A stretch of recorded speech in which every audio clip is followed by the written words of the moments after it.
Okay, I'll kick us off, okay? I'll ask you some questions. Okay, let's see. Deal?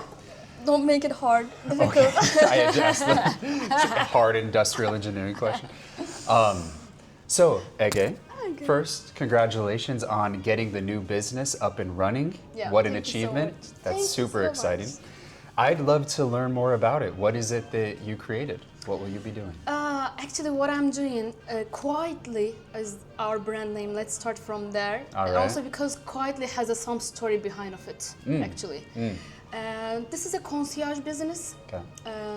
It goes like we do help people who comes from outside of the Turkey. Let's say the international, worldwide, the people are coming to Turkey. It can be like the short term, long term as well. They might even want to move to Turkey, like totally, like get Right. the citizenship, residence.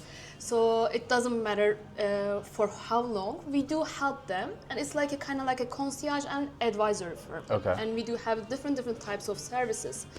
And yeah, even it's starting from like the daily basis things, like the restaurant Awesome. reservations, like the hotels. It starts from there, but it goes till getting their citizenship, buying house for them, buying yacht for them, or like any kind of, even like if they need nanny, we do find the nanny. Amazing. And if they need some doctors, like some treatments, we do find the doctors and Yeah. treat the best treatments for them. It's kind of like the advisory firm, but since we know the city, we know Yeah. the people, we have the network, we find the best one, which is gonna be like, so it's, like how does it start actually? Like some people have money, but they don't have a time, and they don't want to spend time on those kind of things, like for some planning something, organizing something, or just going somewhere and trying to find the best person to do that job for them. They don't have time for this one. Right. This is what they do for them in Turkey, actually. I see. Okay. And you said that Quietly has a story behind it. What is that? Yeah, actually, it's come from here. So the luxury at some point became so loud.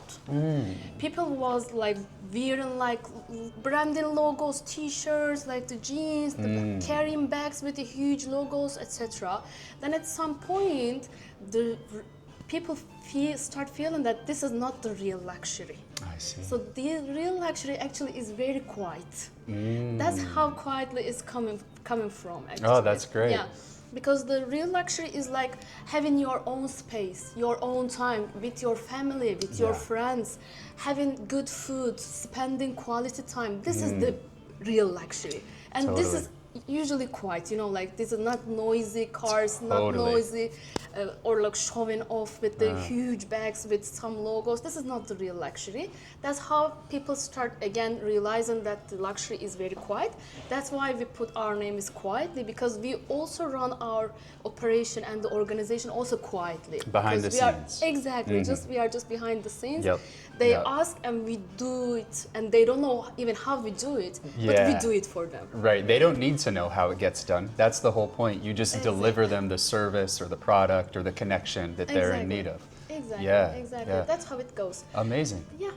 There's I was reading recently in your name Quietly, the more wealth people have, the less surrounded by noise they are. They use the money to get out of the chaos of the city, or Exactly. to buy a beautiful villa or condo that's like removed from the hustle and bustle of everything. Exactly. I- So your name perfectly lines with that. Yeah, Yeah. it comes from the quiet luxury. Actually, Exactly. that's why we put it quietly. Cool. And also, it refers to our operation, since we run it quietly, everything Yeah, in behind. perfect. And they don't know even like how we run it. Yeah. And there's no Awesome. request is like a big request or small request for us. Whatever it is, we just handle it very carefully, Yeah. and everything is just handled and done for them. They don't exactly. That's how it goes. Being an expat, an American expat living Yeah. in Istanbul for 2 years now, oh my gosh, I could have used your services Exactly. every day. Actually, yeah, we It's do been have a lot. expats, by the way, Yeah. using it, because when they come to the city, they really need so many things. Yeah. Even like starting from like some renting cars, Yup. renting apartments. It's or hard. It's all villas. Yeah. hard to do. Exactly. Also, they do need even like, they might want to start to gym. They might Yep. want to get some like doctors, some doctor appointments. You never know whatever they're going to need. So that's why we also have, actually, like in Quietly, we do serve to individuals, families, also the companies. Cool. So we have different types of style in here. Yeah. So for the companies, we also do it like, because some companies just want to enter to the Turkish market for their business. At that time, we are also acting like we are their office in this country. I see. It can be like some small requests, some meetings, some events, some fair that they just want to join. Also, it can be that they want to open their new Turkish office, but they don't want to hire someone in the beginning. Okay. So we do everything for them till they are ready to have a team or just hire some people or just open a office. But till that time, we are their office in here. I see. If like we are also like trying to find like some even for the clients, we are just arranging some meetings for them for their sector. Let's say that they are in hospitality. Oh, so you're also connecting people in business connections and networking and whatnot. Exactly. Whatever that's they everything. need, exactly. That's the thing actually. It's all about network. Yeah. So when they come to Turkey and they want to enter the market, but they know no one. They don't have any client, they don't have any connections. So we connect them with the right people. Yeah. So this is, I think, might be the best part for the companies. Oh, incredible. Yeah. Well, I'm excited for you. I'm excited for people like me who will benefit from what it is that you're doing with Quietly. And I'm just kind of curious, like, how was it for you when you come to Turkey? What was the difficult parts? What did you struggle about the most, so we can maybe talk about this? If you could have the Quietly, what was not going to go wrong? I mean, I think part of the beauty of moving abroad is that it's beautiful, but it's so challenging. Like everything in my home country, I don't think about. I go shopping, I get my license, I get my insurance. I don't think about any of it. It just happens. It's like the air I breathe. I come here, and the tiniest little errand is challenging. I need to get food, let's say, to cook. Where do I go? Do I go to Migros? Well, Migros seems pretty terrible. Do I go to Carrefour or Bonvena? Like the tiniest little things that I had to do took a lot of energy, a lot of trial and error. And time. And a lot of time. Yeah. So, I mean, that was starting small. But then, of course, the bigger things like getting a residency permit, that was incredibly challenging. So many hoops to jump through, so many different lawyers I spoke to, so much money I wasted because I don't know who to trust. Exactly. You know, where do I turn? That's the point. That's what we do. When they come, when they find us, we also find the best lawyer for them who is going to solve it very easily. But when you try to, even as a local, when I don't know the lawyer, just going to the right lawyer, going to the right doctor even is a kind of issue, even in your own country. Totally. And you cannot imagine when just you move in somewhere and trying to do it there. Because, like I was also an expat in Belgium. Right. So it happened to me as well. When I moved to Brussels, I couldn't get my residence card for 6 months. Even if I was having already like work permits and like all the kind of like the living permit, because the company that I was working, they handled everything actually for me. Even with that, even I have all the papers, I just need that little card, and the police couldn't find my apartment for 6 months. How come you cannot find the apartment for 6 months? Then after 6 months, I was in the like municipality, and I was telling you guys, like it's been like 6 months. This cannot be happening because I'm keep carrying my passport with me because I don't have any other ID, which is dangerous. I'm walking around with like a huge passport. I don't know where to carry, how to carry. I don't want to lose it as well. Even sometimes you are just going out in the night time and you're just carrying with your passport and you're living there. It's been like 6 months you keep living and they couldn't solve it. Then you know what happened? They just checked the file and they said, your apartment number and your street number was mixed. It took 6 months to figure that out? Yeah. And they don't even think about checking your file again. I was keep going like every month, maybe sometimes in every week, I was keep going and checking. Police still didn't come. When is he gonna come? But they don't solve it. So if you don't know how to do it, what to check, it takes like even like months and months and months, and you don't know. And it's in a what to different find. language, right? And in Turkish Exactly. is very hard for people who are English speakers. That's true. And my experience is that there's so much bureaucracy here Yeah. in Turkey. There are so many documents you need signed by the right person in the right order, endless hoops to jump through. It's so easy to make a mistake. I mean, everything is challenging. I mean, right now, I'm trying to buy a car.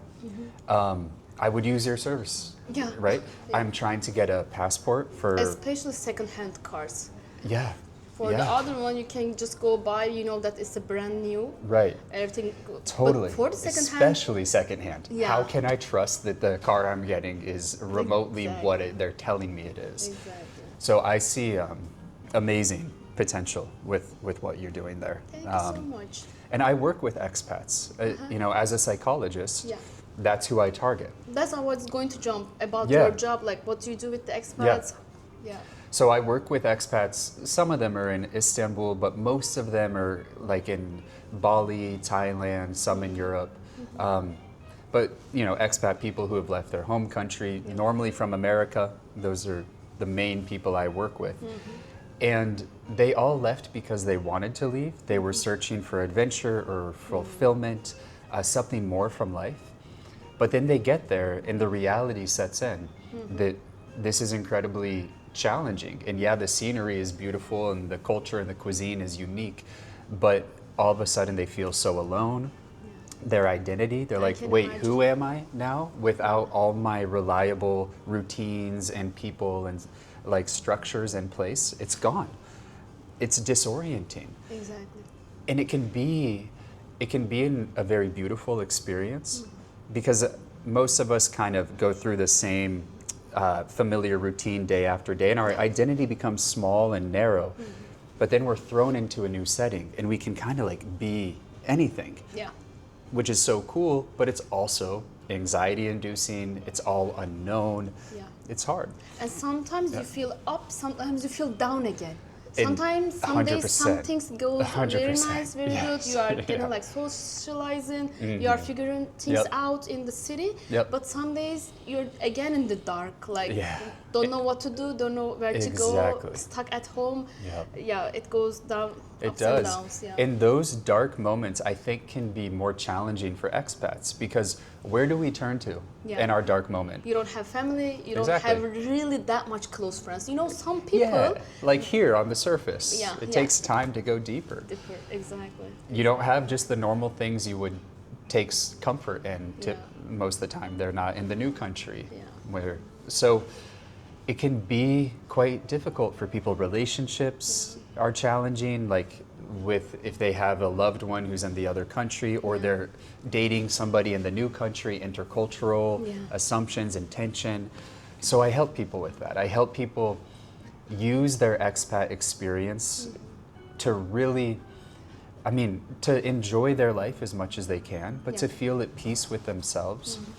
Sometimes I think like expats, they have this freedom to live wherever they want to, but on the inside, they're stuck in old patterns and old emotions Yeah. that keep following them. And so I try to help them have inner freedom too, so that the inner freedom matches the external freedom. Yeah. So that's kind of how I conceptualize it. That's good. Yeah. That's very nice. Yeah. And I know that you have a Turkish wife. Does Yeah. she also help you? I guess like she even like that's what I mean. Like you are an expat in here, but you have a Turkish wife. Even with her, you struggled on some stuff and things. And Yeah. imagine that not having any partner or I not know, knowing I really can't- someone. Because when I moved to Belgium, I really didn't know anyone else. You know, like it's even so at some point, you just feel like if anything will happen to me in my apartment, Yep. people will not even Yep. maybe recognize for few days. Totally. I might be just by myself because I was also able to work from home. Yep. The people that I work with, they would think that, Ege is working from home today. Yeah, exactly. So they were maybe not even gonna call me on that day. Yeah. So the other day, I don't know when my friend's gonna realize Right, or if it's a it? Saturday or then a Sunday, and Yeah, then a then you're stuck. They would just say, Ege's spending Right. her weekend. Exactly. You know, like, Exactly. She just must be watching movies at home. That's yeah, all it I is. think so. Maybe people will not just really realize it for a few Mm-hmm. days. It's very difficult. That's why Totally. psychologically it's very difficult. You Very. just feel alone. Even very if you difficult. earn more, even if you are doing Yup. very good at your career, it doesn't Yup. matter. At some point, you just feel like, I don't know, pointless. Like, what You am I do. doing here? I don't Totally. have family, friends. Totally. It's very interesting, especially Yup. if it's very different culture than yours. Big time. Europe is not really huge. There's no huge difference between Turkey and Europe. But if you're gonna go to like Asia or Africa Yeah. or somewhere else, you might even struggle more. I don't Even know. more. How do you compare United States and Turkey? Like living there, coming here. Do you see like huge cultural differences? No, it's not like a massive cultural difference, I don't think. But the language is so hard. But the culture itself, like the lifestyle, the things that are important to people, in many ways those converge. So I do things here with my friends here that I would do in America. There's a lot of shared interests. But I think, in my opinion, this culture is more profound. It's more beautiful. There's more community. There's more gestures, feelings of love for others. I really love the Turkish culture. So on this level, it's like Turkish and American cultures similar, but then Turkish culture goes deeper, in my opinion. Yeah.